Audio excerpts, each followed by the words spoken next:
नमस्कार. हॅलो डॉक्टरच्या या भागामध्ये मी डॉक्टर विनया पाटील आपल्या सर्वांचे मनपूर्वक स्वागत करते. सह्याद्री वाहिनीच्या हॅलो डॉक्टर या कार्यक्रमाचे विशेष म्हणजे या कार्यक्रमात आपणही सहभागी होऊ शकता, तेही फक्त एक फोन कॉल करून. प्रेक्षक हो, सुंदरा मनामध्ये भरली जरा नाही ठरली हवेली तशिरली मोत्याचा भांग. ही शाहीर राम जोशी यांची कविता खरंच आपल्या सगळ्यांना माहिती आहे, कारण एका जातिवंत स्त्रीचं सौंदर्य त्यांनी वर्णन केलेलं आहे. पण कितीही सोळा शृंगार केले तरी लांब सडक काळेभोर केस असलेली स्त्रीला जर बघितलं तर आपण खरंच नजर हटत नाही. प्रेक्षक हो, तारुण्य म्हणजे काय? थोडक्यात त्यांना आपण केसाची उपमा देता येईल. म्हणजे ते हट्टी असतात, मनमौजी असतात, स्वच्छंदी असतात, सेन्सिटिव्ह सुद्धा असतात. त्यामुळे जेव्हा हे केसांचं वलय म्हणजे तुमच्या केसांचं डोक्यावरचा मुकुट तुमच्या हातात येतो तेव्हा तुम्हाला जगभराचं टेन्शन यायला लागतं. पण हे टेन्शन आज आपल्याला दूर करायचं आहे. ते कसं? तर आधुनिक उपचार पद्धतीने. त्यामुळेच केस गळणं किंवा केसांचं सौंदर्य कसं जपायचं आहे, याशिवाय हेअर ट्रान्सप्लांट यासारख्या विषयांवर आज आपण चर्चा करणार आहोत. आणि यासाठी आज आपण आमंत्रित केले डॉक्टर धनंजय चव्हाण यांना. नमस्कार डॉक्टर. हॅलो डॉक्टरमध्ये तुमचं स्वागत. नमस्ते. नमस्ते विनिया. डॉक्टर धनंजय चव्हाण हे डर्मेटॉलॉजी क्षेत्रातील प्रख्यात डॉक्टर आहेत. पुण्यातील बीजे मेडिकल कॉलेज व ससून हॉस्पिटलमधून त्यांनी डर्मॅटॉलॉजीमध्ये पदव्युत्तर शिक्षण घेतले. गेल्या 27 वर्षापासून डॉक्टर केस गळणे व टक्कल या समस्येविषयी प्रॅक्टिस करत आहे. Hair MD, hair transplant centre आणि क्लिअर स्किन, लेझर स्किन आणि हेअर क्लिनिक सुद्धा त्यांनी सुरू केले आहेत. त्यांच्या शाखा कराड, कोल्हापूर आणि पुणे येथे आहे. परदेशातून त्यांनी हेअर ट्रान्सप्लांटमधील FUE हे टेक्निकही या टेक्निकमध्ये विशेष प्रावीण्य मिळवलेले आहे. तसेच कॉकटेल मॅनेजमेंटसाठी ते स्वतंत्र ओळखले जातात. आजचा जो आपला विषय आहे तो आपल्या सगळ्यांचा अगदी खूप जिव्हाळ्याचा आहे. नक्कीच आम्हाला तुमच्या प्रश्नांची उत्तरं आम्हाला अपेक्षित आहे. सौंदर्य म्हटलं की स्त्रियांकडेच जास्तीत जास्त लक्ष दिलं जातं, पण तसं नाहीये. आजकाल स्त्री पुरुष समानता आहे, त्याच्यामुळे ती केसांसाठी सुद्धा तितकीच लागू पडते. तुमच्या मनातील प्रश्न नक्कीच येत असतील आणि त्यासाठी आमचे तुम्हाला फोन नंबर लागतील, ते चटकन लिहून घ्या. 022 हा मुंबईचा कोड क्रमांक आहे आणि फोन नंबर असा 24908050 24988050. कार्यक्रम सुरू करण्याआधी आपल्या सर्वांना एक नम्र निवेदन, ते असं की आजचा जो आपला विषय आहे त्या विषयाला अनुसरूनच आपण प्रश्न विचारावा. प्रश्न विचारताना कृपया आपल्या टीव्हीचा आवाज बंद करा, जेणेकरून आपला प्रश्न हा आमच्यापर्यंत व्यवस्थित ऐकू जाईल. याशिवाय आजच्या कार्यक्रमाचे जे तज्ज्ञ डॉक्टर आहेत त्यांचा पत्ता, फोन नंबर आणि वेबसाईट आपण आपल्या कार्यक्रमाच्या दुसऱ्या आणि शेवटच्या ब्रेकनंतर दाखवणार आहोत. तर कृपया त्यावेळी तुम्ही नोंद करून घ्यावा अथवा मोबाईल कॅमेराने फोटो काढून घ्यावा. आपण कार्यक्रमाला सुरुवात करूया. डॉक्टर, केस गळती हा असा विषय आज आपण घेतलेला आहे की भरपूर जणांचे प्रश्न अपेक्षित आहे. सर्वप्रथम आपण केस गळतीच्या आधी बोलण्याच्या आधी केसांची रचना कशी आहे ती आमच्या प्रेक्षकांना समजावून सांगा.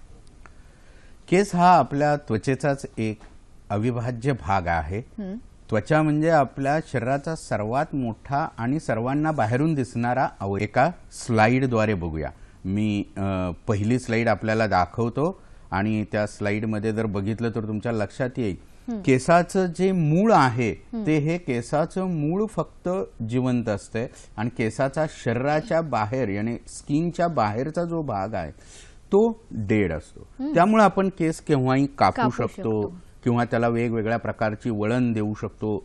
जे काही लागेल ते करू शकतो.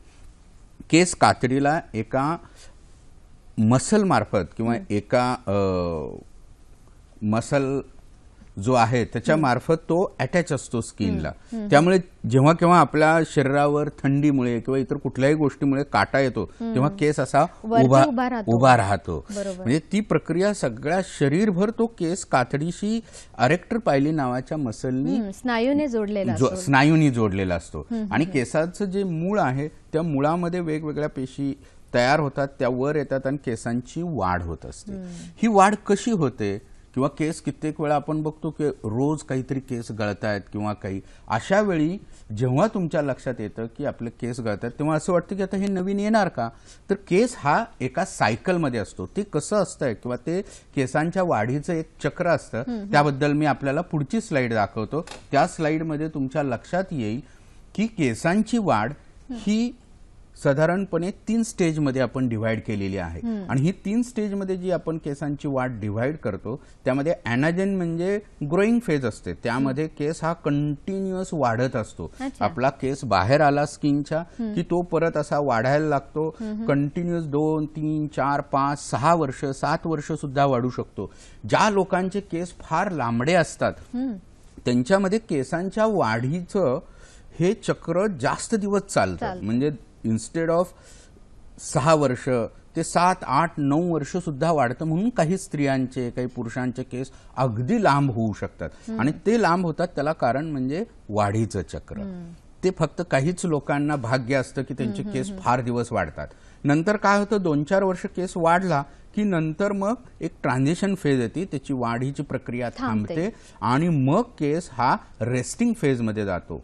म्हणजे ट्रान्झिशन म्हणजे वाढीच्या फेजमधून रेस्टिंग फेजला किंवा सुप्त अवस्थेत जाण्यामध्ये एक 2-3 आठवड्याचा टाइम असतो, त्याला कॅटॅजेन. आणि टिलोजन म्हणजे केस हा सुप्त अवस्थेत जातो आणि त्या सुप्त अवस्थेत गेल्यानंतर त्याची वाढ खुंटते, तो केस टाकला जातो आणि मग नवीन केस चालू होतो.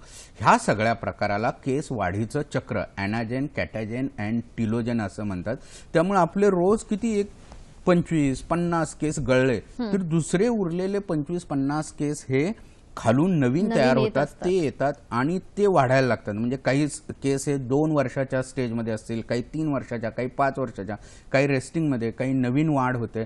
त्यामुळे आपले केस कधी गळले कधी नवीन आले ह्यातलं आपल्याला काहीही कळत नाही. परंतु जेव्हा आपले केस जास्त गळायला लागतात तेव्हा मात्र त्या सायकलमध्ये त्या ह्याच्यामध्ये काहीतरी बदल झालेला आहे हे लक्षात येतं. म्हणजे नक्कीच आपल्याला असं म्हणता येईल की केस येणं ही प्रक्रिया, केस राहणं ही प्रक्रिया आणि केस जाणं ही प्रक्रिया, याच्यामध्ये नेहमी समतोल असला पाहिजे. तो समतोल जर ढासळला तेव्हाच कुठेतरी केस गळणं ही प्रक्रिया आपल्याला फार टेन्शनवाली वाटू शकते. आपल्याला एक फोन आलेला आहे, वैशाली बोलतात आपल्याशी कल्याणहून. नमस्कार वैशालीजी.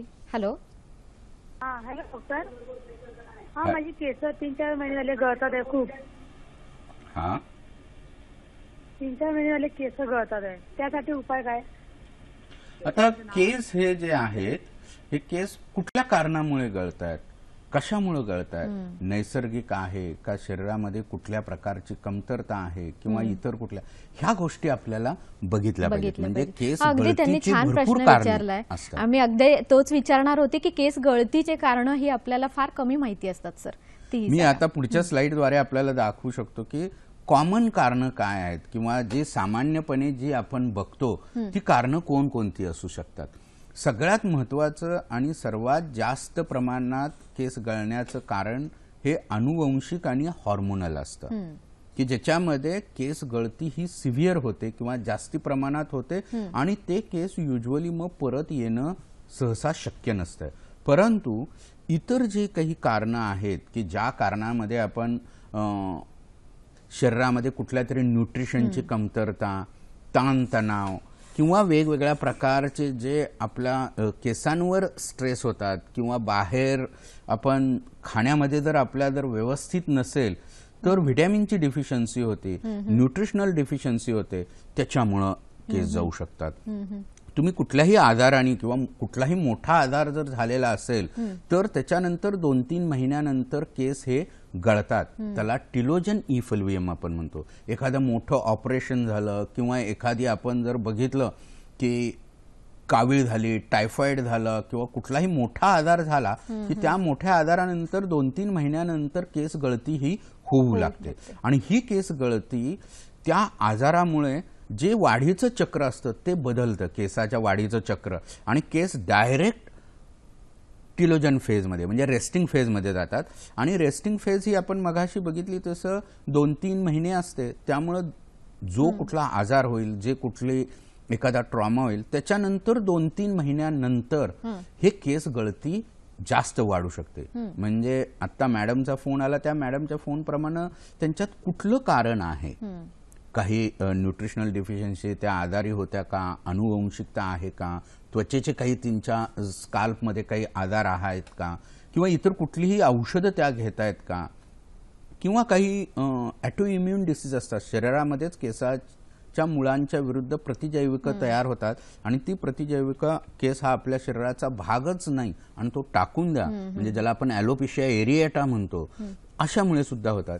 त्यामुळे नक्की आपण आपल्या केस गळतीचं कारण जर हुडकून काढलं, डॉक्टरांचा सल्ला घेतला किंवा घरगुती आपण आजारी आहोत का, आपल्या खाण्यामध्ये काही कमतरता आहे का, वजन एकदम कमी झालंय का, आजकाल 0 फिगरचं एक फॅड आलेलं आहे, त्यामुळे न्यूट्रिशन हे जास्त चांगल्या प्रकारे घेतलं जात नाही आणि मग केस गळती ही चालू होते 2-3 महिन्यामध्ये, मग परत त्या केसाची चक्र किंवा सायकल आहे केस वाढीची ते चेंज होतं. त्यामुळे महत्वाची कारणं ही आहेत, परंतु सर्वात महत्वाचं कारण म्हणजे अनुवंशिकता हे आहे आणि हॉर्मोन्स. मुलींमध्ये, स्त्रियांमध्ये पाळीमध्ये काही बदल झाले, त्यातला काही हॉर्मोन्समध्ये बदल झाला, PCOD सारखा आजार असतो त्यामुळे असतंय, थायरॉइडमुळे असतं, असे भरपूर आजार आहेत की ज्याच्यामुळे हे होऊ शकतं.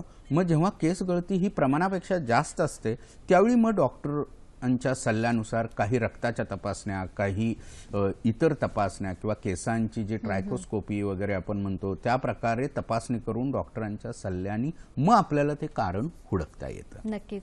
आपण पुढचा फोन घेऊया. कचरदास बोलतायत आपल्याशी पुण्याहून. नमस्कार कचरदासजी. हॅलो. हॅलो. हा नमस्कार मॅडम. हॅलो. हा नमस्कार. हा सर. हा बोला. हा सर, माझे केस आहेत ना सफेद व्हायला लागलेत आणि पुढे टक्कल पडायला लागले सर. 1-1.5 वर्षाचा प्रॉब्लेम आहे हा. ओके. आता हे 2 भाग आहेत. आपण केसांच्या समस्याबद्दल बोलतोय. त्या समस्यामध्ये सर्वात महत्वाची समस्या म्हणजे केस गळतात आणि टक्कल पडत आणि दुसरी आहे ते पांढरे होणे.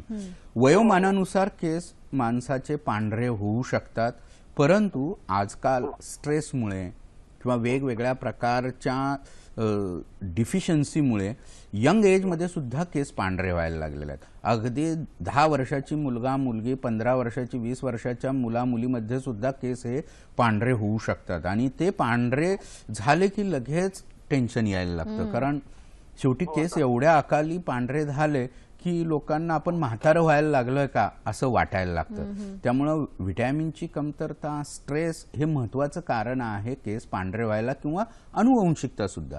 काही लोकांच्या आई वडिलांमध्ये केस हे पांढरे झालेले असतात लवकरच, तेच केस ह्या पुढच्या पिढीमध्ये सर्व गोष्टी ह्या थोड्याशा फास्ट यायला लागल्यात आजकाल आणि त्यामुळे ते पांढरे होऊ शकतं. दुसरं जे आपलं म्हणणं आहे की टक्कल पडायला लागलेलं आहे. सर, आपण या सगळ्या गोष्टी तर बोलतोच, पण आम्ही आमच्या प्रेक्षकांसाठी खास टिप्स दाखवतो ज्याच्याने त्यांचं आरोग्य हे नेहमीच अबाधित राहील. प्रेक्षकांनो, टिप्स अशी की पूर्वीच्या काळी आपल्याकडे कधी कोणी पाहुणे आले तर त्यांना गुळ दिला जायचा. त्याच्या मागचं कारण असं होतं की मुळात चहाची पद्धतच नव्हती. गुळामुळे आपल्या शरीरातील हिमोग्लोबिन वाढतं आणि आजकाल बऱ्याच स्त्रियांमध्ये, इव्हन पुरुषांमध्ये सुद्धा हिमोग्लोबिन कमी असणं हे सगळ्या मागचं एक महत्वाचं कारण आहे. त्यामुळे तुम्ही घरात गुळाची चिक्की किंवा राजगिऱ्याची चिक्की असते किंवा काकवी असते, या सगळ्याही तुम्ही गोष्टी तुमच्या आहारात समावेश करून घेऊ शकतात. आपल्याला एक फोन आलाय, पटकन घेऊया. सुवर्णा काय बोलतायत आपल्याशी बघूया. हॅलो सुवर्णाजी. हॅलो. हॅलो. हॅलो, नमस्कार. हॅलो, बोला सुवर्णाजी. माझं नाव आहे सुवर्णा जाधव. मी ग्रँटरहून बोलतेय. माझं छोटंसं बाळ आहे 5 महिन्याचं आणि त्या 5 महिन्याच्या बाळामुळे माझे केस खूप गळायला लागले प्रेग्नन्सी नंतरचे. त्याच्यामुळे त्याच्यावर उपाय सांगा मला प्लीज. प्रेग्नन्सी नंतर केस गळतात आणि युजली प्रेग्नन्सी बाळाचा जन्म झाल्यानंतर 3 महिन्यानंतर केस गळती भरपूर चालू होते आणि मग अशा वेळी बाळाची आई, बाळाच्या घरातले सगळ्यांना टेन्शन यायला लागतं. आत्तापर्यंत किती छान होते, किती केस चांगले होते, किती केस गळत नव्हते. त्यामुळे खुशीत असणारी आई म्हणजे बाळाच्या जन्मानंतर त्या बाळाची खुशी, केसही चांगले, प्रकृतीही चांगली, त्यातील ती स्त्री जेव्हा हे भरपूर केस गळायला लागतात तेव्हा तिच्या मनाची चलबिचल चालू होती, थोडंफार टेन्शन येऊ लागतं. खरं जेव्हा प्रेग्नन्सी राहते किंवा एखादं मूल वाढत असतं त्यावेळी आईच्या शरीरामध्ये जे काही हॉर्मोनल बदल होतात त्या हॉर्मोन्सच्या बदलामुळे केसांचे जे चक्र असतं ते थोडंसं चेंज होतं. म्हणजे केस जे रोज काही भरपूर गळत असतात, 25, 30, 50, 100 पर्यंत गळत असतात, ते केस त्या हॉर्मोनच्या बदलामुळे ॲनाजेन फेज जी आहे, जी टिलोजनमध्ये रूपांतर काही केस होणार, ती अजिबात होत नाही आणि त्यामुळे सगळेच केस वाढीच्या स्टेजमध्ये राहतात आणि जे टाकायचे असतात ते केस सुद्धा न टाकता तसेच तिथं राहतात आणि त्यामुळे जेव्हा प्रेग्नन्सी असते त्यावेळी अजिबात केस गळत नाहीत. प्रेग्नन्सी झाली की हॉर्मोनल लेवल चेंज होतात, त्याखाली हॉर्मोनल लेवल पुन्हा एकदा नॉर्मलला आल्या की मग जो काही केस आपण धरून ठेवलेले असतात शरीराने, ज्यांची मुळं ही धरून ठेवलेली असतात, ती एकदम सगळी रिलीज होतात. त्यामुळं बाळाचा जन्म झाल्यानंतर 3 ते 6-7 महिन्यामध्ये भरपूर केस गळायला लागतात आणि असं वाटतं की आपले आता काही केस राहतील का, तर अजिबात घाबरू नका. म्हणजे हे हार्मोनल इम्बॅलन्समुळे असतं. हॉर्मोनल इम्बॅलन्स नाही, हे फिजिओलॉजिकलच असतं. प्रत्येक स्त्रीला प्रेग्नन्सी नंतर, प्रेग्नन्सीमध्ये ते केस तसेच राहतात आणि धरलेले असतात आणि नंतर मग जवळजवळ सगळे त्या 6 महिन्यातले 8 महिन्यातले सगळे केस हे गळायला लागतात, पण परत नवीन येतात आणि मग परत अगदी नवीन येतात. ऑलरेडी आई वडील किंवा सासू सासरे हे तुम्हाला अगदी भरपूर खायला घालतच असतात प्रेग्नन्सीमध्ये सुद्धा आणि नंतर बाळासाठी सुद्धा. तो सगळं न्यूट्रिशन, काही डॉक्टरांनी दिलेली कॅल्शियमची, आयर्नची अशी काही औषधं, हे सगळ्या गोष्टी आणि खाणं पिणं, ह्याच्यामुळे तुमचे केस पुन्हा वाढायला लागतील. अजिबात काळजी करू नका. काळजीच करू नये, त्याच्यामुळे आणखीन काही केस गळतील. सर, आपल्याला कचरदासांचा फोन आलेला आणि त्यांनी टक्कल पडण्याचं कारण विचारलं होतं आणि हे खूप जणांचं आहे लक्षण की नुसतं पुरुषांमध्येच पडतं का स्त्रियांमध्येही पडतं? मी टक्कल कसं पडतं हे दाखवतो. टक्कल म्हणजे आपण पुढची स्लाइड बघूया आणि ह्या स्लाइडमध्ये तुम्हाला असं दिसेल की ह्या टक्कलला म्हणजे केस जेव्हा भरपूर गळायला लागतात आणि ते परमनंट परत तिथे केस येत नाही. आता आपण बघितलं प्रेग्नन्सी नंतर केस गळतायत, ते परत येणार असतात, परंतु जेव्हा केस कायमचे तिथून निघून जातात आणि पूर्णपणे तो हेअरलेस भाग होतो, अशाला आपण टक्कल म्हणतो. मग ह्या टक्कलमध्ये पुरुषांमध्ये आणि स्त्रियांमध्ये एक पॅटर्न असतो, त्या पद्धतीने ते केस जातात.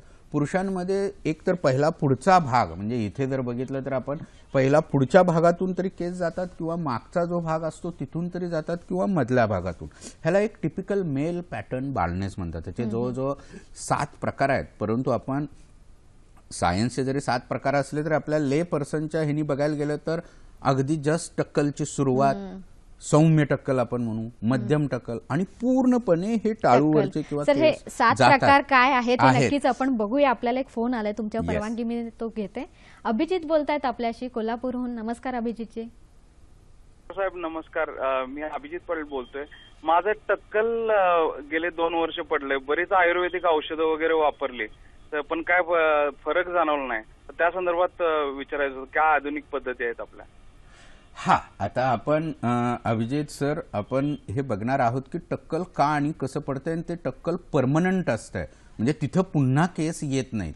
कुठल्याही औषधाने, कुठल्याही तेलानी, कुठल्याही ह्यानी जेव्हा पूर्णपणे असा चकचकीत भाग जर डोक्यावर झाला असेल तर तिथं कुठल्याही पद्धतीने येत नाहीत केस. कुठलीही तेल लावा, कुठल्याही प्रकारचे लेप लावा, काही खा, परंतु त्याकरता शास्त्रोक्त पद्धतीचे जर उपचार केले, पूर्ण टक्कल पडलेलं असते, जिथून केस गेलेले आहेत तिथं हेअर ट्रान्सप्लांट शिवाय कशानेही केस येत नाही. परंतु टक्कल पडण्याची प्रोसेस सुरू झालेली आहे. केस जे टक्कल पडतं आपण, त्यामध्ये काय होतं, आपल्या हॉर्मोन्समुळे, अँड्रोजन आपल्या शरीरात जे हॉर्मोन्स असतात त्या हॉर्मोन्समुळे केसांचं वाढीचं चक्र, म्हणजे ज्याला आपण ॲनाजेन फेज म्हणतो, ती शॉर्टन होते.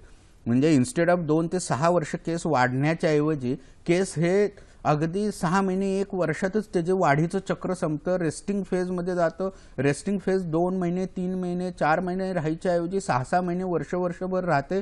म्हणजे ह्या हॉर्मोन्समुळं आणि अनुवंशिक, घरातनं आपल्याला जीन आलेला असतो, आयदर आईच्या साईडच्या मामा आजोबा ह्यांच्याकडून किंवा वडिलांच्या साईडला वडिलांकडून किंवा वडिलांकडून, आजोबांकडून, चुलत्यांकडून, ह्या जीनमध्ये जे बदल झालेले असतात, अशा लोकांमध्ये आपल्या शरीरातलं जे टेस्टेस्टेरॉन हार्मोन आहे ते हार्मोन ह्या गोष्टीला कारणीभूत असतं. ते हार्मोन डायहायड्रोटेस्टेस्टेरॉनमध्ये रूपांतर होतं आणि ते केसांच्या वाढीचं चक्र थांबवतं, वाढ थांबवते, वाढ खुंटते. जाड केस असतो तो असा अगदी पातळ व्हायला लागतो, त्याची वाढ खुंटली की तो अगदी शॉर्ट व्हायला लागतो आणि मग टक्कल पडतं आणि परत तो केस उगवत नाही. त्यामुळं अशा ठिकाणी तुम्ही कुठलं औषध लावलं तर काही होणार नाही. परंतु टक्कल पडण्याची प्रोसेस झालेली आहे, केस पातळ व्हायला लागलेला आहे, शॉर्टनिंग व्हायला लागलं आहे, अशा वेळी जर काही आपण मेडिसिन्स घेतली, काही औषध घेतली तर ते केस आपण वाचवू शकतो आणि त्याची जाडी वाढवू शकतो, ते दिसायला चांगले करू शकतो किंवा टक्कल पडणं प्रिव्हेंट करू शकतो. पण एकदा टक्कल पडलेला आहे तर तिथं दुसरा ट्रान्सप्लांट शिवाय कुठलाही उपाय आतापर्यंत आपल्याला मिळालेला नाहीये. जसं पुरुषांच्यात पडतो तसं स्त्रियांच्यातही टक्कल पडतं. परंतु स्त्रियांच्या टक्कल मधला एक महत्वाचा भाग आहे तो म्हणजे टक्कल हे सेंटर भागात स्त्रियांच्यात पडतं. पुरुषांच्यात आयदर समोरून किंवा मागून किंवा पूर्ण टक्कल. स्त्रियांच्यात पुढची जी हेअरलाईन आहे ती अगदी हे राहते. त्यामुळे कुठलीही आयुर्वेदिक किंवा कुठल्याही औषधाने असा जर दावा केला की आम्ही टक्कलवर केस आणू तर तो साफ खोटा आहे. कारण जर तिथं केस असेल तरच तो केस वाढवू शकतो आपण किंवा त्याची जाडी वाढवू शकतो किंवा तो केस चांगल्या प्रकारे त्याचे वाढ करू शकतो. त्यामुळे मेडिकल सायन्समध्ये आयुर्वेद, होमिओपॅथी, ॲलोपॅथी किंवा ह्या सगळ्या पॅथी आहेत. प्रत्येक पॅथी वेगवेगळ्या ठिकाणी आपल्या पद्धतीनं काम करते.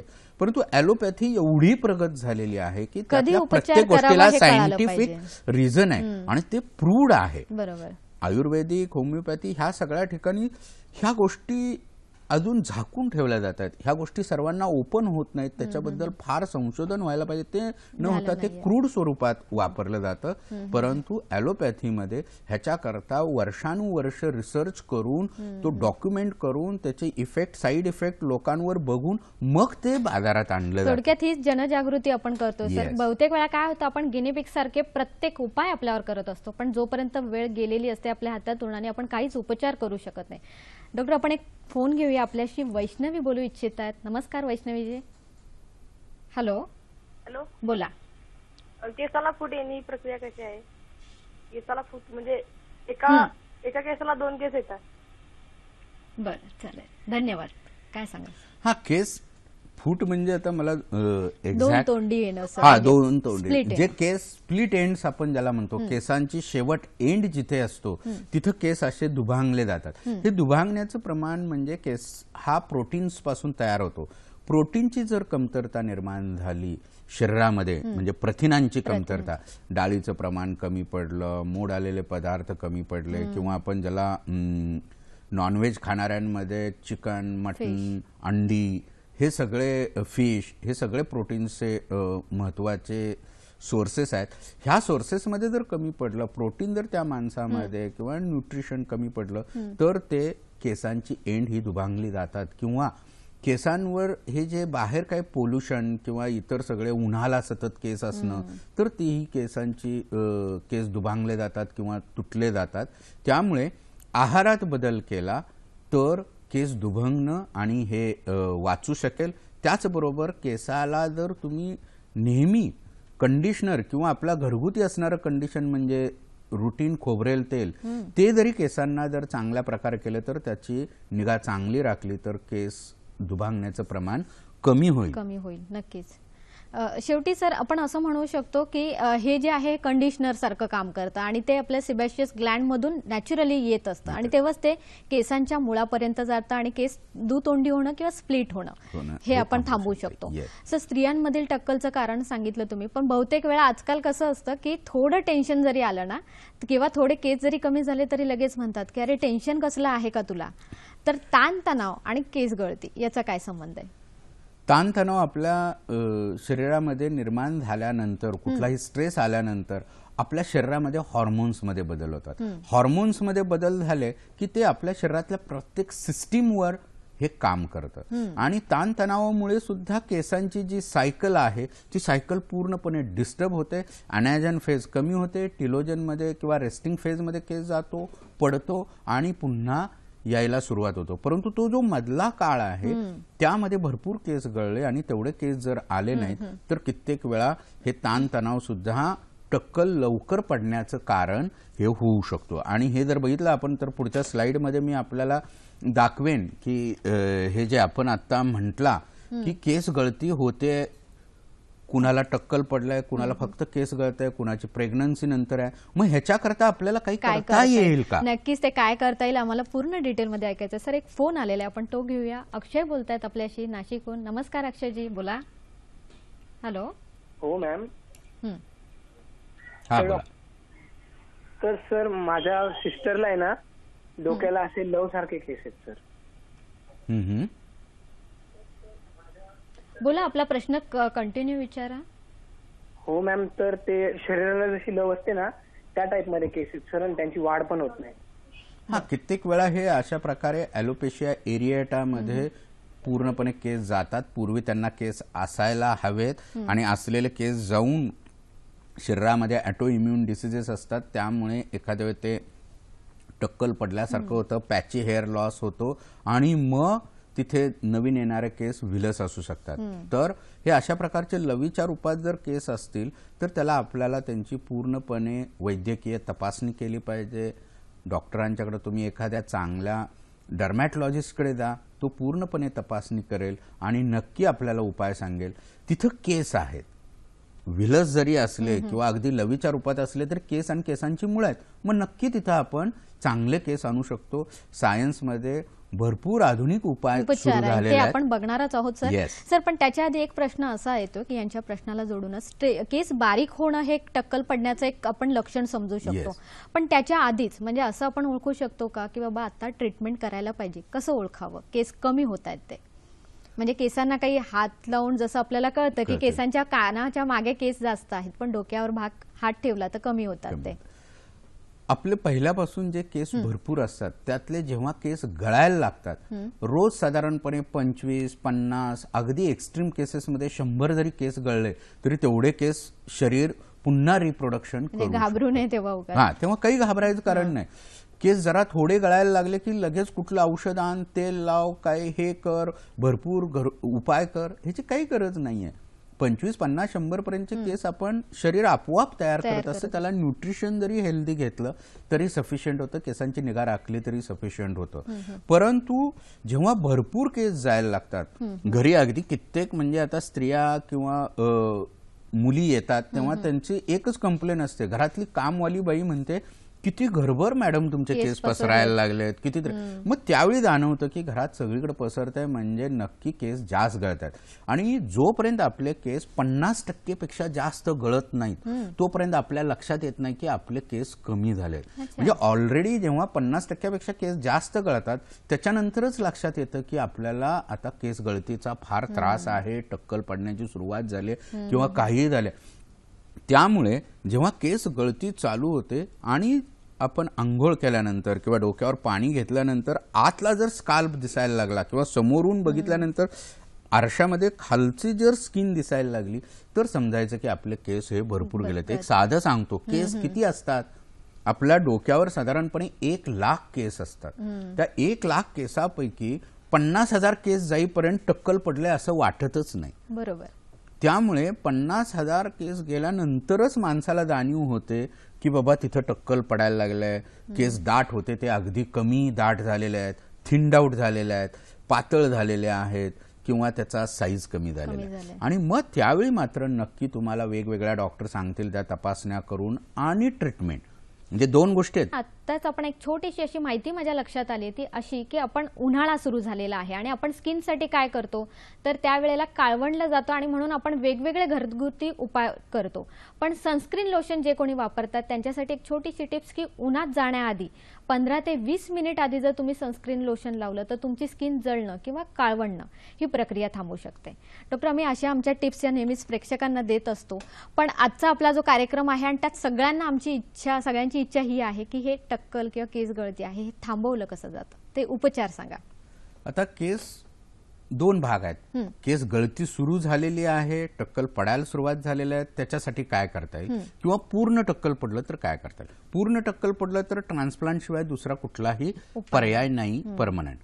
वीग, टोप हे सगळे उपाय, परंतु ते तकलादू आहेत, ते दिसतानाही खराब दिसतं. त्या माणसाचा कॉन्फिडन्स, कारण एक तर टक्कल पडल्यामुळे त्याचा कॉन्फिडन्स आधी कमी झालेला असतो आणि त्यामध्ये जो तो वीग घातला, हेअर पीस घातला तर ते पूर्णपणे विचित्र दिसतं, कारण त्याला नॅचरल दिसत नाहीये. हेअर ट्रान्सप्लांटमध्ये आता इतके बदल झालेले आहेत की ते आपण बदलामध्ये अगदी नैसर्गिक लुक देऊ शकतो. तर पहिल्यांदा आपण केस गळती थांबवण्यासाठी काय करावं लागेल, काय करतात, आधुनिक उपचार कोणते आले त्याची स्लाइड बघूया.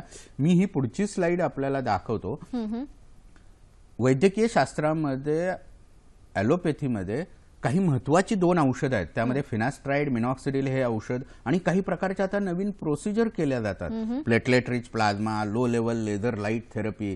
सायन्सनं भरपूर आपल्याला गोष्टी दिलेल्या आहेत. केसांची पहिली निगा राखली जाते. आता ह्या पुढच्या स्लाइडमध्ये आपल्याला दिसेल की आपण जेट पिल किंवा केसांच्या जेव्हा ट्रीटमेंट केल्या जातात डॉक्टरांच्या क्लिनिकमध्ये, तेव्हा तिथं केसांचे पहिल्यांदा केसांच्या मुळाशी असलेलं सिबम किंवा तिथली डर्ट किंवा कोंडा वगैरे ही स्वच्छता केली जाते. त्याच्याकरता वेगवेगळ्या पिल्स असतात. पुढची स्लाइड बघितली की आपल्या लक्षात येईल कोंडा हा सगळ्यांचा भरपूर प्रॉब्लेम आहे. कोंड्यामुळे सुद्धा केस गळती ही वाढते, होत नाही परंतु वाढते. मग अशा कोंड्याला सुद्धा कंट्रोल करायला टार्गेटेड फोटोथेरपी नावाची ही ट्रीटमेंट आहे. तर अगदी कितीही चिवट कोंडा असेल तरी तो आपण चांगल्या प्रकारे करू शकतो. अजून पुढच्या स्लाइडमध्ये आपल्याला दिसेल हे नवीन टेक्निक आलेलं आहे. लेझरची लाईट आलेली आहे, लो लेवल लेझर थेरपी. म्हणजे हे 630 नॅनोमीटरचे डायोड लेझर असतात. हे आपल्या केसांच्या मुळांना ही लाईट गेल्यानंतर जी हीट एनर्जी होते त्याच्यामुळे तिथला ब्लड सप्लाय वाढतो आणि केस ही वाढायला लागतात. केस हे वाढायला लागतात, त्याची जाडी वाढायला लागते आणि गळती सुद्धा कमी होते, ॲनाजेन फेज वाढते. अजून एक छान थेरपी आली आहे. ह्या बाबतीत आपल्याच भारतातल्या एका मुंबईतल्याच डॉक्टरांचे शोध निबंध सुद्धा प्रसिद्ध झाला. हा जो मायक्रो निडलिंग किंवा ज्याला डर्मा रोलर म्हणतो तो डोक्यावर आठवड्यातून एकदा फिरवला आणि जर केस वाढीची जी काही औषधं आहेत ती जर वापरली तर केसांना नवीन स्टिम्युलेशन मिळून हे जे काही केस अगदी खाली जायला लागलेले आहेत भरपूर तिथं नवीन म्हणजे आज ज्यांची मुळं सुप्तावस्थेत आहेत ते सुद्धा बाहेर येतात. थिन केस हे ठीक होऊ शकतात. तर हे भारतातून झालेलं चांगलं संशोधन आहे. पुढच्या स्लाइडमध्ये आपण बघितलं तर आता जे काही जगभर यायला लागलेले नवीन थेरपी केस गळती करता ती आहे PRP, प्लेटलेट रिच प्लाझ्मा. आपल्या शरीरामध्ये आपलं जे रक्त आहे ते इतर सर्व शरीराच्या भागाला जाऊन तिथले सर्व केस चांगले असतात आणि ते रक्तातले जे घटक असतात प्लेटलेट त्यामध्ये भरपूर ऊर्जा असते, भरपूर स्टिम्युलेशन फॅक्टर्स असतात, ग्रोथ फॅक्टर्स असतात.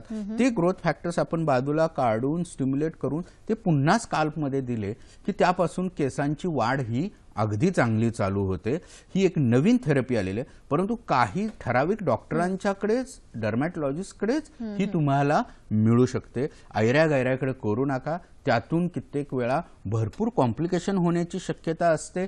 तर ह्या अशा प्रकारच्या नवीन थेरपी आणि लावायची औषधं यातून आपण भरपूर प्रमाणात केस गळती थांबवू शकतो. नेक्स्ट स्लाइडमध्ये बघाल ह्या माणसाला भरपूर केस पातळ झालेले आहेत, थिन्ड आउट झालेले आहेत, केसाचं लस्टर गेलेलं आहे. साध्या सिंपल ह्या वेगवेगळ्या प्रकारच्या ट्रीटमेंटमुळे डॉक्टरांनी त्याचं डायग्नोसिस करून टक्कल पडण्याचं पुढचं थांबवलेलं आहे. त्याचबरोबर केस सुद्धा इतके चांगले झालेले आहेत आणि थिन्ड आउट केस ठीक होऊन त्याचं टक्कल झाकण्याचं प्रमाण होतं. फक्त पुरुषांचं असं नाहीये, पुरुषांचंच नाही तर स्त्रियांच्यात सुद्धा मी पुढची स्लाइड आपल्याला दाखवतो. हे स्त्रियांमध्ये सुद्धा आपण चांगल्या प्रकारच्या ह्या ट्रीटमेंट करून औषधं घेऊन त्यामागची कारण मीमांसा करून आपण ते केस पूर्ववत पुन्हा चांगले आणू शकतो. परंतु टक्कल असेल तर काही आपल्याला करता येत नाही. नक्कीच डॉक्टर, आपण इतक्या सगळे चर्चा करतोय म्हणजे आतापर्यंत आपण असं म्हणू शकतो की केस वाढीसाठी आणि संवर्धन कसं केलं जातील याच्यासाठी तुम्ही छान उपचार सांगितले. पण आता टक्कल पडणं ही जेव्हा प्रक्रिया झालेली असते तर त्यावेळेला आपण काय उपचार करतो? आता टक्कल पडलं म्हणजे तिथले पूर्णपणे केसांची मुळं गेलेली आहेत. हे जे आपण आधीचे उपचार बघितले ह्या ठिकाणी बारीक व्हिलस केस आहेत किंवा केस हे सुप्तावस्थेत गेलेले आहेत. अशा ठिकाणी आपण औषधांनी आणि वेगवेगळ्या ह्या सायंटिफिक प्रोसेसनी आधुनिक उपचारांनी डॉक्टरांकडे केस वाढवू शकतो. म्हणजे ओनली तेल किंवा ओनली काही साध्या गोळ्या ह्यांनी केस इतके वाढू शकत नाहीत. परंतु हे आधुनिक उपचार केले तर आपल्याला येतं. आत्ताच आपल्याला एक कोल्हापूरच्या पर्सनचा फोन होता की मी इतके तेल वापरली, इतके उपाय केले घरगुती किंवा काही कोण सांगेल तो उपाय केला, केस आले नाहीत. तर त्याला लिमिटेशन्स आहेत. त्याच्या पुढचे उपाय आपण हे करतो. पण जेव्हा टक्कल पडतं तेव्हा काय करतो हे मी तुम्हाला दाखवतो. टक्कल पडलं की आजकाल हेअर ट्रान्सप्लांट प्रत्येकाला माहित आहे. तर हेअर ट्रान्सप्लांट म्हणजे काय? तर हेअर ट्रान्सप्लांट हे जसं आपल्याला किडनी ट्रान्सप्लांट माहीत आहे, लिव्हर ट्रान्सप्लांट माहीत आहे, हार्ट ट्रान्सप्लांट माहीत आहे, परंतु तसं केस ट्रान्सप्लांट म्हणजे दुसऱ्या कुणाचे केस आणून चालत नाहीये. हा तसं थोडं बघायला गेला तर मिसनोमर आहे. हेअर ट्रान्सप्लांटच्या ऐवजी हेअर रिडिस्ट्रीब्युशन आपण म्हणू शकतो. म्हणजे इथे फक्त आपलीच स्वतःची शरीराच्या इतर भागावरचे केस काढून आपण तिथे लावले जातात. ह्याला ट्रान्सप्लांट म्हणायचं. मग ह्यामध्ये काय केलं जातं आपण बघितलं तर कितीही माणसाला टक्कल असलं तर त्याच्या डोक्यावरचे एवढे केस जातात, परंतु कानाच्या बाजूचे आणि मागचे केस हे टक्कल पडत नाही, अगदी कितीही म्हातारे झाले तरी. तर त्यामुळे आपण त्या भागामध्ये आपल्याला भरपूर केस असतात. मगाशीच मी तुम्हाला सांगितलं की 50% केस जाईपर्यंत आपल्याला कळतच नाही केस गेले. मग इथे मागं जे काही केस असतात, वर 1,00,000 केस असतात, त्यापैकी 75,000 केसांचं टक्कल पडू शकतं. उरलेले 25,000 केस निसर्गाने आपल्याला जवळ ठेवलेले आहेत. मग त्यातले काही निम्मे थोडेफार काढून म्हणजे 5,000 10,000 केस असे काढून जिथं टक्कल पडलंय तिथं आपण रिडिस्ट्रीब्यूट करतो त्याला. मग त्याच्या ह्या 2 पद्धती दाखवलेल्या आहेत.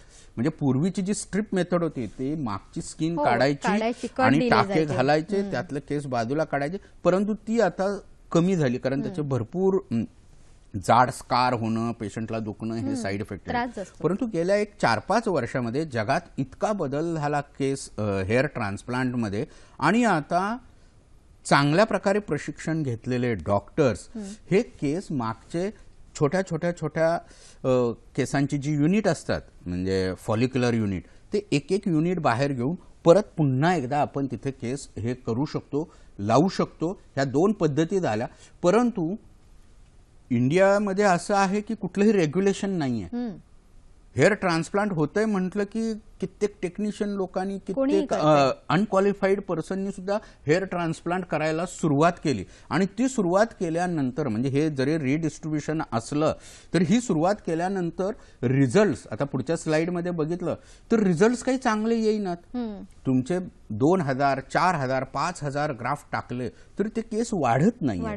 त्यामुळे त्या टक्कल असणाऱ्या माणसाला पुन्हा एकदा टेन्शन येतं आणि त्या हेअर ट्रान्सप्लांटवरचा विश्वासच उडायला लागलेला आहे. त्यामुळं हेअर ट्रान्सप्लांटमध्ये जगामध्ये आता काय बदल झालेले आहेत आणि आधुनिक काय आलेलं आहे ह्याचा मी तुम्हाला व्हिडिओ हे दाखवतो. ओके, चालेल, नक्कीच सर. तुम्ही आता व्हिडिओ दाखव, म्हणजे ते आम्हाला बघायचंच आहे. पटकन तो व्हिडिओ आम्हाला दाखवा. येस, आता हा जर व्हिडिओ आपण जर बघायचा म्हटला तर आपल्याला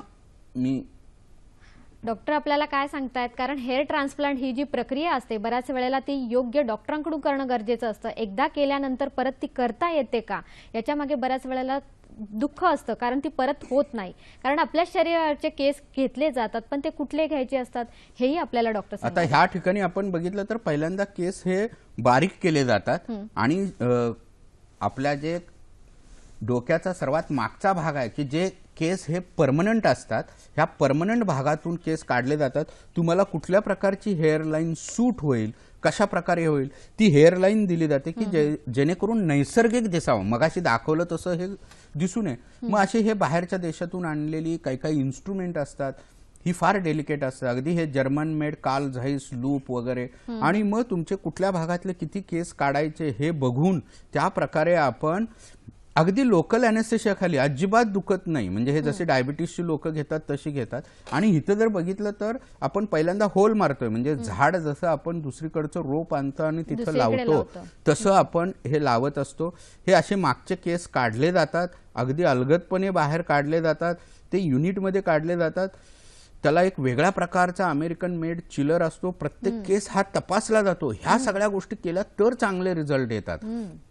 आणि त्याची नोंद करून पुन्हा एकदा तो केस आपण ते जे बीज रोपण म्हणतो किंवा झाडाची लागवड म्हणतो तसे काढले जातात. आणि ह्याच्यामध्ये सुद्धा आता नवीन डायरेक्ट हेअर ट्रान्सप्लांट म्हणून आपण नवीन अजून एक पद्धत आली FUE मध्ये की ज्यामध्ये ते केस काढले जातात, काढत असतानाच ते केस लावले जातात.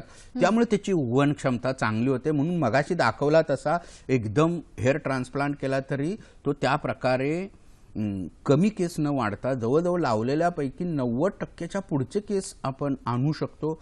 बॉडी हेअर सुद्धा वापरतोय आजकाल. दाढीचे केस, अंगावरचे केस सुद्धा आपण घेऊन शरीराच्या इतर भागावरचे ते लावतो. आणि ह्यामध्ये केसांच्या मुळांना आपण कुठेही टच करत नाही आणि पेशंट अगदी जागा असतो, हसत खेळत असतो, खात असतो आणि चहा पित असतो, जेवत नक्कीच. असतो, म्हणजे इतकी एन्जॉयमेंट करण्याची Enjoyment आहे. ही प्रोसेस आहे. साधी आणि आहे. ही प्रोसेस अगदी छानपैकी आता चांगल्या ठिकाणी केली तर डेव्हलप अगदी होते. चांगली राहते. नक्कीच. आपण सर एक फोन घेऊया. आपल्याला फोन आलेला आहे. संदीप बोलतायत आपल्याशी ठाण्याहून. नमस्कार संदीपजी.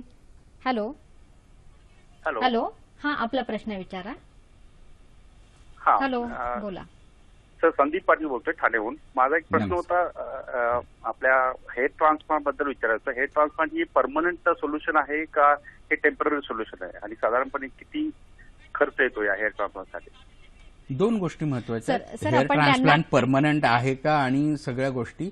तर आपण हेअर ट्रान्सप्लांट मध्ये रिडिस्ट्रीब्युशन ऑफ हेअर करतो. म्हणजे मागचे जे किती म्हातारा माणूस झाला तरी मागच्या पट्टीतले केस जात नाहीत, मागच्या बाजूचे जात नाहीत, कानाच्या वरचे तिथे एक पट्टी राहते, तिथलेच केस आपण घेतोय आणि पुढे लावतोय. म्हणजे ते मागचे केस जवळजवळ परमनंट असतात. त्यामुळे आपल्याला ते केस मागणं पुढे लावल्यानंतर असं समजायला हरकत नाही की ते हेअर ट्रान्सप्लांट हे परमनंट असतंय, नैसर्गिक असतंय. ते केस वाढतात, तुम्ही कटिंग करू शकता, तुम्ही त्याची वेगवेगळ्या प्रकारची स्टायलिंग करू शकता. जसं टोपमध्ये तुम्हाला स्टायलिंग आणि हे नाही लगेच समजतं की हे काहीतरी लावलेलं आहे, विग पण घातलेलं हे आहे. आपले केस आहेत हे परमनंट असतात आणि ते लावतो. त्याचं जेवढं लाईफ इथं मागं आहे तेवढं लाईफ मिळतं. 10 वर्ष, 20 वर्ष, 40 वर्ष काही मिळू शकेल, जेवढं लाईफ आहे तेवढं. सर, अगदीच आपल्याला यांच्या प्रश्नांची उत्तरं सुद्धा द्यायची. पटकन तुम्ही काय व्हिडिओ आणले तेही दाखवा मला. हा, आपण व्हिडिओ बघितल्यानंतर ही जी स्लाइड आपण मघाशी बघितली की ज्यामध्ये हेअर ट्रान्सप्लांट केल्यानंतर सुद्धा चांगल्या प्रकारे केस आले नाहीत, तर असं हे आधुनिक हेअर ट्रान्सप्लांट केलं, FUE पद्धतीनं केलं तर रिझल्ट कसे असतात. तर रिझल्टमध्ये हे आपल्याला टोप सारखं किंवा अनैसर्गिक वाटू नये, तर इथे आपल्याला दिसेल की नैसर्गिक आर्टिस्टिक हेअरलाईन. म्हणजे हेअर ट्रान्सप्लांट ही आर्ट आणि सायन्स आहे, त्यामुळे आर्टिस्टिक हेअरलाईन दिसली पाहिजे. 8, 9, 10 महिन्यामध्ये असे केस न ओळखू येण्या एवढे चांगले येतात, अगदी नैसर्गिक दिसतं. इथं बघितलं तर कितीही मोठं टक्कल असलं तरी त्यावर आपण आता आधुनिक FUE पद्धतीनं केस आणू शकतो, त्याची स्टायलिंग करू शकता. हे दिसतंही चांगलं. तुमचाच फोटो आहे हा. हे म्हणजे हे दाखवण्यासाठीच मी हा फोटो खास काढला, कारण इतक्या चांगल्या प्रकारे हेअर ट्रान्सप्लांट करून नैसर्गिक लुक त्या माणसाला देता येतो, त्याचा कॉन्फिडन्स वाढवता येतं, त्याची प्रोडक्टिव्हिटी वाढवता येते. त्यामुळे हे आधुनिक हेअर ट्रान्सप्लांट आहे FUE पद्धतीनं. ते अगदी मनुष्याला एक नवीन देणगीच म्हटलं तरी चालेल, सायन्सने दिलेली देणगी. आणि यातून आपण कित्येकांचे चांगल्या प्रकारे पर्सनॅलिटी डेव्हलप करू शकतो. त्यामुळे टक्कलसाठी आता लोकांनी काळजी करायची काहीच गरज नाही. टक्कलवर चांगला उपाय विग किंवा ह्याच्याशिवाय नैसर्गिक दिसणारे, कापता येणारे, वाढणारे स्वतःचे केस आपण करू शकतो. त्याचा सर्वांनी अगदी लाभ घ्यावा. सर, या उपचाराला किती खर्च येऊ शकतो? खर्च हा डिपेंड्स, म्हणजे अगदी किती केसांचे ग्राफ्ट लावायचे आहेत त्याच्यावर तो खर्च अगदी अवलंबून असतो. अगदी 1200-1500 ग्राफ्ट लावायचे आहेत, ते अगदी पूर्ण डोकं भरण्याकरता 7,000-8,000 ग्राफ्ट.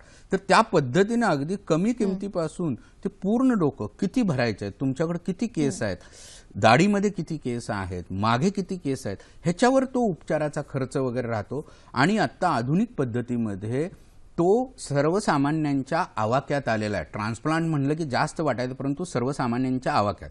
परंतु अगदी जे जसं रस्तोरस्ती हेअर ट्रान्सप्लांटचं पेव फुटलेलं आहे त्या ठिकाणी हेअर ट्रान्सप्लांट केले तर पूर्ण केस येत नाहीयेत, रिझल्ट चांगले नाहीत. त्यामुळे पैसे घालवून रिझल्ट चांगले न येणं आणि आपले केसही वाया घालवणं अशी चूक करू नका.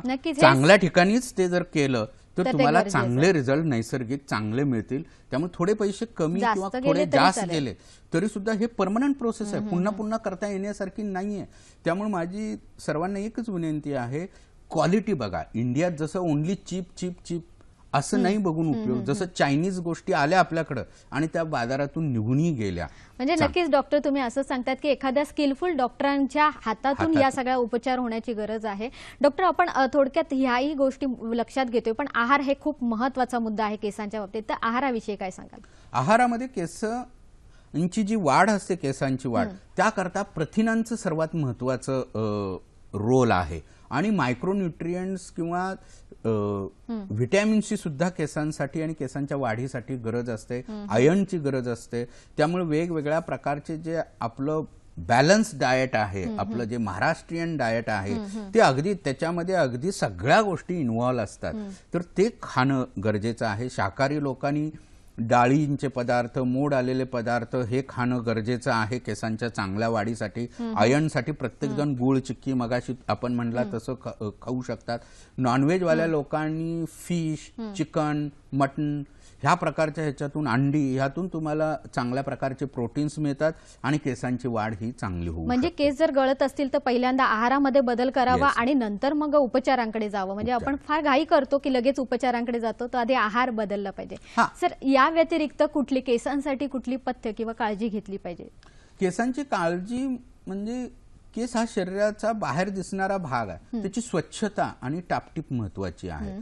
लोकांच्यात कित्येक गैरसमज असतात की आपण केस रोज धुतले तर चालतील का, काय होईल.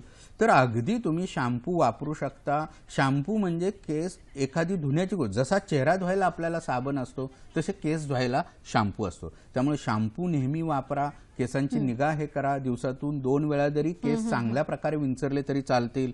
केस चांगले दिसावे म्हणून तुम्ही कंडिशनर म्हणून घरगुती तेल लावा. नक्की सर, आपल्याकडे वेळ कमी आहे तरी आपल्याला एक फोन आलेला आहे. रुपेश बोलतायत सांगलीहून. नमस्कार रुपेशजी, आपला प्रश्न थोडक्यात विचारा. हॅलो. हॅलो, हा मॅडम बोला. मी रुपेश पवार बोलतोय सांगलीवरून. हा बोला. हा, तर ऍक्च्युअली मला असा क्वेश्चन होता की मी हेअर ट्रान्सप्लांट काही मुलांचं असं म्हणजे माणसांचं वगैरे असं पाहिलेलं आहे. तर ते केस असे दाट दिसत नाहीत. म्हणजे असं जसं असं नॅचरल सुरुवातीला जसे दाट असतात ना तसे दाट दिसत नाहीत. तर तसे दाट केस करता येऊ शकतात का? हा, नक्कीच. केस हेअर ट्रान्सप्लांट म्हणजे रिडिस्ट्रीब्युशन आहे. मागणं काढून पुढे लावतो. जितके तुमच्याकडे भांडवल जास्त असेल केसांचं, म्हणजे अगदी दाढीमध्ये किंवा मागच्या बाजूला, तेवढं आपल्याला दाट करता येऊ शकतं. परंतु केस कमी असतात त्यामुळे ते रिडिस्ट्रीब्युशन मध्ये थोडेसे पातळ दिसतात. परंतु ते नंतर दुसऱ्या सिटिंग मध्ये, तिसऱ्या सिटिंग मध्ये तुम्ही अजून दाट करू शकता. नक्कीच. डॉक्टरांचे त्याच्यामुळे उपचार आणि परत आपण फॉलोअप घेणं गरजेचं असतं. आता वेळ झाली आरोग्य सल्ला ऐकायची, तो आपल्या केसांसाठीच गरजेचा आहे. केसांना नियमितपणे शॅम्पू लावायला हवा. त्यानंतर लावायचे सर्वोत्तम कंडिशनर म्हणजे जे आपण नेहमी लावतो ते हेअर ऑइल. दुसऱ्या कुठल्याच कंडिशनरची गरज नाही. तीव्र उन्हापासून केसांचा बचाव करण्यासाठी घराबाहेर जाताना केसांना कपड्याने किंवा स्कार्फने झाका. त्याने केस तुटण्याचे प्रमाणही कमी होईल. केसांच्या वाढीसाठी आपल्या शरीराला प्रोटीनची गरज असते. त्यासाठी शाकाहारी लोकांनी त्यांच्या जेवणात मोड आलेले कडधान्य, डाळी यांचा वापर करावा. तसेच मांसाहारी लोकांनी चिकन, फिश, अंडी वगैरे खाल्ल्यास प्रोटीन्स मिळतील. पटकन आपण डॉक्टरांचा पत्ता लिहून घ्यावा. ज्यांचा कोणाचा राहिला असेल त्यांनी लिहून घ्या अथवा मोबाईल कॅमेराने फोटो काढून घ्यावा. हेअर एक्सपर्टच्या सल्ल्यासाठी 8955113113 यावर मिस कॉल द्या. Hair MD, Sharada park, ruby hospital समोर, Pune. Hair MD, care of clear skin, collector office समोर, Nagala park, Kolhapur. Hair MD, care of clear skin, super market, Shaniwar Peth, Karad. दूरध्वनी क्रमांक आहेत 020 हा पुण्याचा कोड क्रमांक आहे आणि लँडलाईन नंबर 261620059. वेबसाईट आहे www.hairmdindia.com.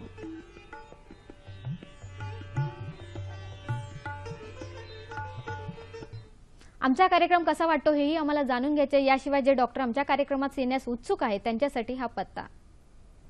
निर्माती हॅलो डॉक्टर, दूरदर्शन केंद्र, वरळी, मुंबई 400030. ईमेल आयडी आहे hello.drdkmumbai@gmail.com.